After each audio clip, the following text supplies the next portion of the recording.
অন্তর্বর্তীকালীন সরকারের নতুন আরও ৪ উপদেষ্টা শপথ নিয়েছেন। প্রধান উপদেষ্টা ডক্টর মোহাম্মদ ইউনূসের উপস্থিতিতে ৪ উপদেষ্টাকে বঙ্গভবনের শপথ বাক্য পাঠ করান রাষ্ট্রপতি মোহাম্মদ শাহাবুদ্দিন। এই ৪ জন উপদেষ্টা নিয়ে প্রধান উপদেষ্টা সহ অন্তর্বর্তীকালীন সরকারের উপদেষ্টার সংখ্যা দাঁড়ালো ২১ জনে।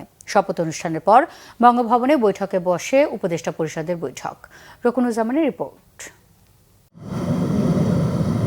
শুক্রবার বিকেলে বঙ্গভবনের দরবার হলে অন্তর্বর্তীকালীন সরকারের নতুন ৪ জন উপদেষ্টার শপথ অনুষ্ঠিত হয়। রাষ্ট্রপতি মোহাম্মদ শাহাবুদ্দিনকে সাথে নিয়ে অন্তর্বর্তীকালীন সরকারের প্রধান উপদেষ্টা অধ্যাপক মোহাম্মদ ইউনূস বিকেল ৪টার দিকে বঙ্গভবনের দরবার হলে প্রবেশ করেন। প্রথমেই ছাত্র জনতার অভ্যুত্থানে নিহতদের স্মরণে ১ মিনিট নীরবতা পালন করা হয়।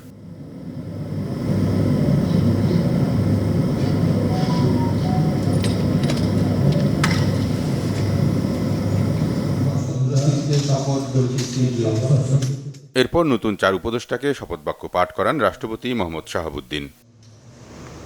আমি সশ্রদ্ধ চিত্তে শপথ করিতেছি যে আমি আইন অনুযায়ী অন্তর্বর্তীকালীন সরকারের উপদেষ্টা পদের কর্তব্য বিশ্বস্ততার সহিত পালন করিব।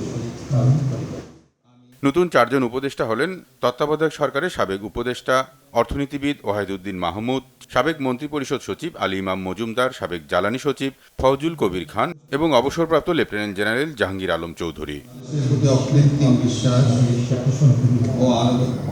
ছাত্র জনতার অভ্যুত্থানে আওয়ামী লীগ সরকারের প্রধানমন্ত্রী শেখ হাসিনার পদত্যাগ করে দেশ ছাড়ার পর গত ৮ আগস্ট নোবেলজয়ী অধ্যাপক ডক্টর মোহাম্মদ ইউনূসকে প্রধান উপদেষ্টা করে অন্তর্বর্তীকালীন সরকার গঠিত হয়। নতুন ৪ জন উপদেষ্টা নিয়ে প্রধান উপদেষ্টা সহ অন্তর্বর্তীকালীন সরকারের উপদেষ্টা পরিষদ হল ২১ সদস্যের। রকুনুজ্জামান, বাংলাভিশন, ঢাকা।